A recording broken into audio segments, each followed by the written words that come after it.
Peter was on his way back, the Neverland had again woke into life. In his absence, things are usually quiet on the island. The fairies take an hour longer in the morning. The beasts attend to their young. Tiger Lily's tribe feed heavily for 6 days and nights. And when pirates and lost boys meet, they merely bite their thumbs at each other. But with the coming of Peter, who hates lethargy, they are underway again.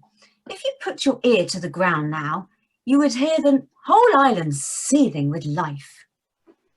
The Lost Boys were out looking for Peter. The pirates were out looking for the Lost Boys.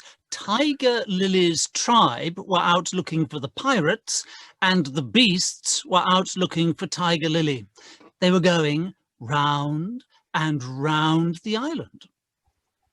They did not meet because all were going at the same rate. The boys on the island vary, of course, in numbers, according as they get killed and so on. And when they seem to be growing up, which is against the rules. Peter thins them out. But at this time there were 4. They are forbidden by Peter to look in the least like him, and they wear the skins of the bears slain by themselves, in which they are so round and furry, and when they fall, they roll. The first is Tootles, not the least brave, but the most unfortunate of all that gallant band. He had been in fewer adventures than any of them, because the big things constantly happened just when he'd stepped around the corner. All would be quiet, and he would take the opportunity of going off to gather a few sticks for firewood, and then when he returned, the others would be sweeping up the blood. This ill luck had given a gentle melancholy to his countenance, but instead of souring his nature, had sweetened it, so that he was quite the humblest of the boys. Poor kind Tootles, there is danger in the air for you tonight. Take care, lest an adventure is now offered you, which, if accepted, will plunge you into deepest woe. Tootles, the fairy Tink who is bent on mischief this night, is looking for a tool for doing her mischief, and she thinks you are the most easily tricked of all the boys. Where, Tinker Bell? Would that he could hear us, but we are not really on the island, and he passes by, biting his knuckles. Next comes Nibs, the gay debonair, followed by Slightly, who cuts whistles out of the trees and dances ecstatically to his own tunes. Slightly is the most conceited of the boys. He thinks he remembers the days before he was lost, with their manners and customs, and this has given his nose an offensive tilt. Curly is 4th. He is a pickle. A person who gets in pickles, predicaments. And so often has he had to deliver up his person when Peter said sternly, "Stand forth, the one who did this thing," that now at the command he stands forth automatically, whether he has done it or not. After a pause, but not a long pause, for things go briskly on the island, come the pirates on their track. We hear them before they are seen, and it is always the same dreadful song. Avast Avastile, holy to pirating we go, and if if pirate pirate like like a shot, to be, we're sure to meet below. A more villainous-looking lot never hung in a row on execution dock. Here, a little in advance, ever and again with his head to the ground listening, his great arms bare, pieces of 8 in his ears as ornaments, is the handsome Italian Cecco, who cut his name in letters of blood on the back of the governor of the prisoner at Gaul. Here is Bill Jukes, every inch of him tattooed. The same Bill Jukes who got 6 dozen on the walrus from Flint before he would drop the bag of moidores. And Gentleman Starkey, once an usher in a public school and still dainty in his ways of killing. And the Irish boatswain Smee, an oddly genial man who stabbed, so to speak, without offence, and was the only nonconformist in Hook's crew.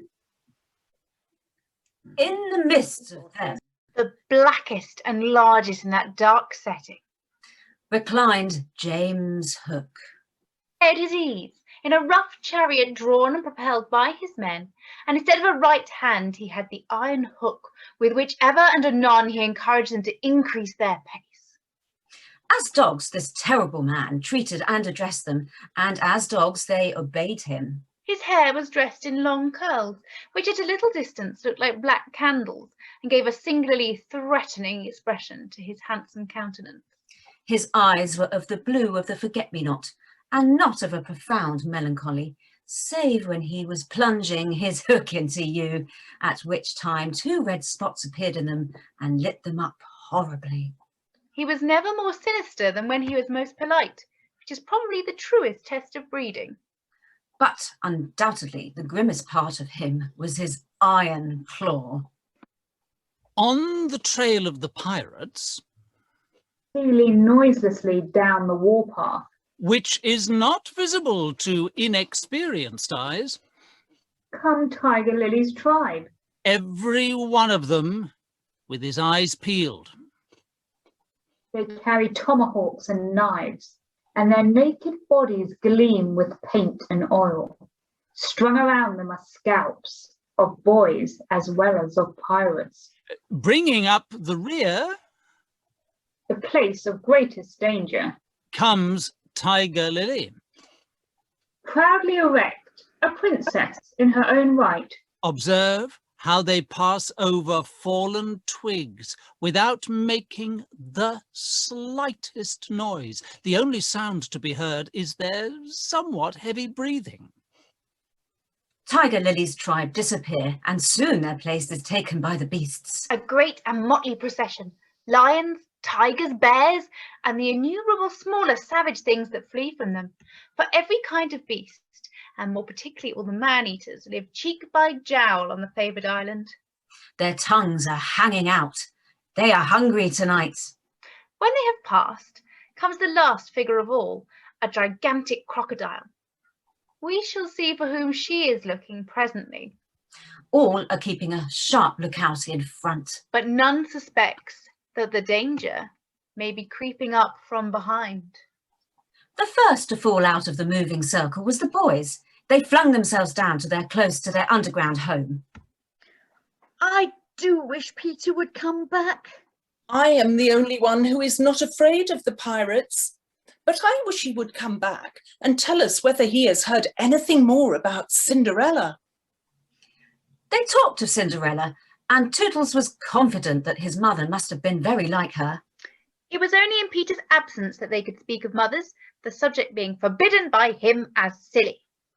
All I remember about my mother is that she often said to my father, "Oh, how I wish I had a checkbook of my own." I don't know what a checkbook is, but I should just love to give my mother one. While they talked, they heard a distant sound. It was the Grimm song. Yo-ho, yo-ho, the pirate's life. Flags of skill and bones, merry hour and heaven road, and hey for Lady Joan. At once the Lost Boys. But where are they? They are no longer there.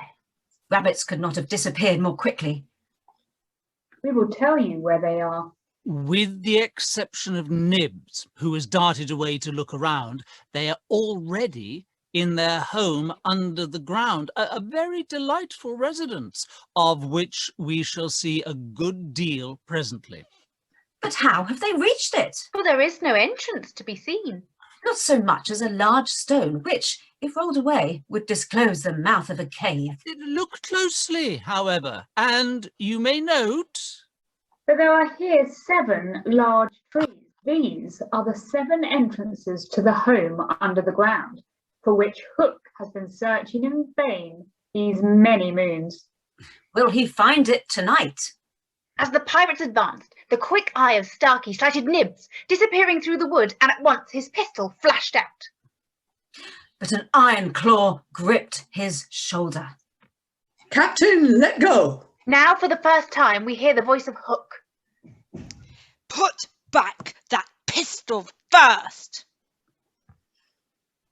It was one of those boys you hate. I could have shot him dead. Aye, and the sound would have brought Tiger Lily upon us. Do you use your scalp? Shall I after him, Captain, and tickle him with Johnny Corkscrew?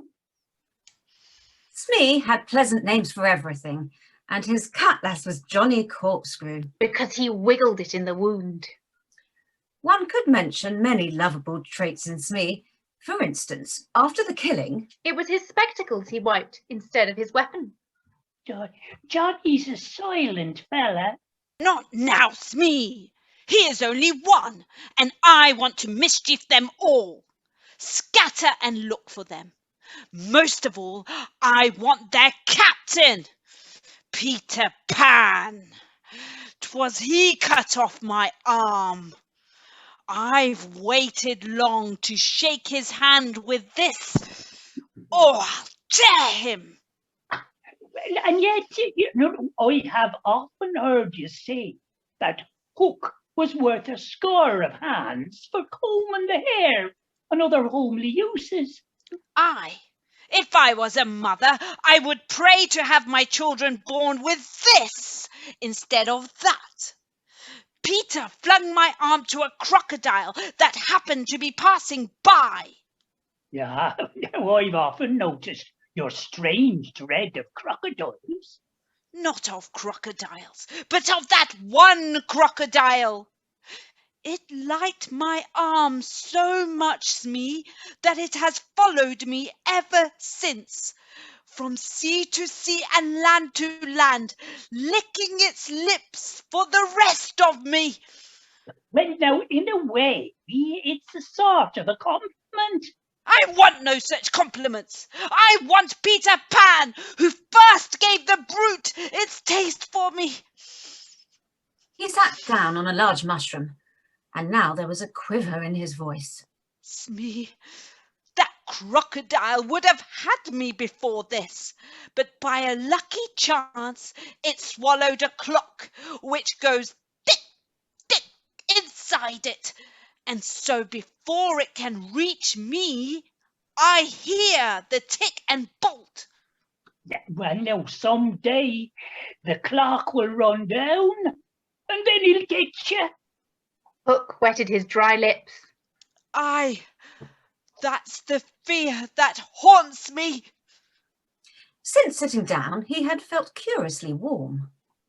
Smee, this seat is hot. He jumped up. Odds bobs, hammer and tongs are burning. They examined the mushroom.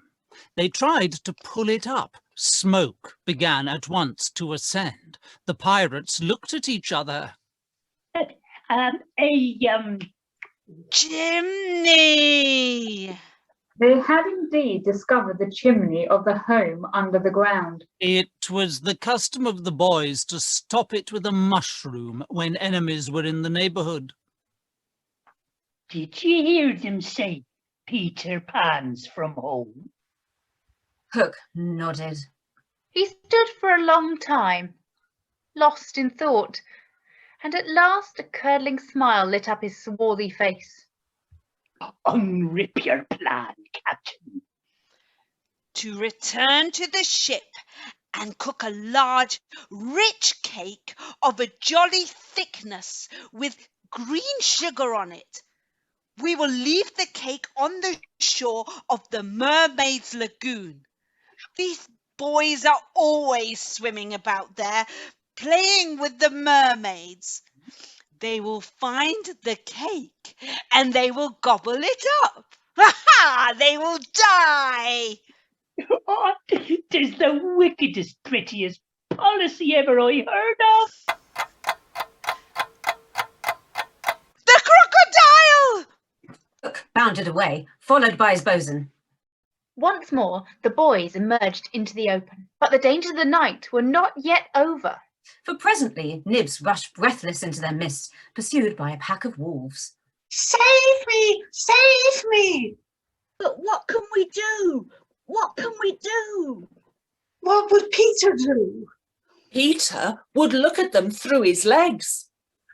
Let us do what Peter would do. It is quite the most successful way of defying wolves, and as one boy they bent down and looked through their legs. The next moment is a long one, but victory came quickly, for as the boys advanced upon them in this terrible attitude, the wolves dropped their tails and fled.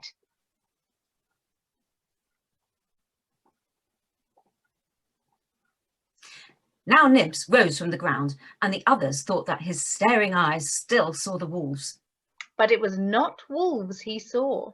I am a wonderful thing! A great white bird!